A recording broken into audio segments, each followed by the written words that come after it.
can recall years ago when I was just 17. I went to Australia for a year as an exchange student, and I lived in a city that wasn't too big. It was only about 100 or 200,000 people, and there weren't a lot of deaf people there. So when the deaf hosted some type of event, every deaf person would come. There was one time when a Protestant church hosted a volleyball tournament for all the deaf people, and of course, many of them came, and I went with a group of friends. And I remember there was one man who was very, very good at signing. He was hearing. He was recruiting people to go to his church. He came up and asked me what my religion was. And of course, I was young and a little shy, so I just replied, I'm Catholic. And he said, You're Catholic? You go to Mass? And I replied, Yes, I do. And of course, I was scared.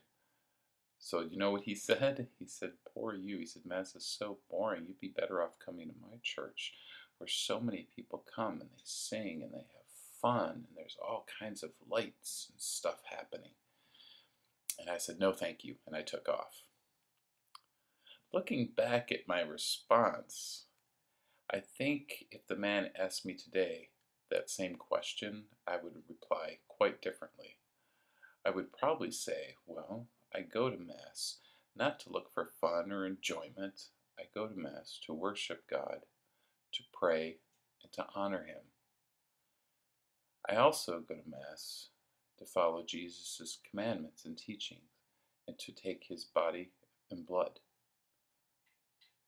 And I'm sure he would be, oh my gosh, that's not true. And he would not believe that. And he would say, well, that's just a symbol. It's not really his body and blood. Well, if we look at today's gospel, Jesus explains to us how he will feed us his body and blood. And in doing so, we will have everlasting life. And when that happens, people say, oh, that can't be true, that can't be true. But Jesus never backed down when people said that to him. He remained firm in his convictions, meaning Jesus really meant, and he was serious, that his body and blood would feed us so that we would have everlasting life. And that's why it's so important for us to go to Mass. First, so that we can pray and worship God, and we can honor him, but also we need to go to receive Jesus' body and blood, which will feed us and help us have an everlasting life. If someone asks you why you go to Mass, then you could use those same two answers.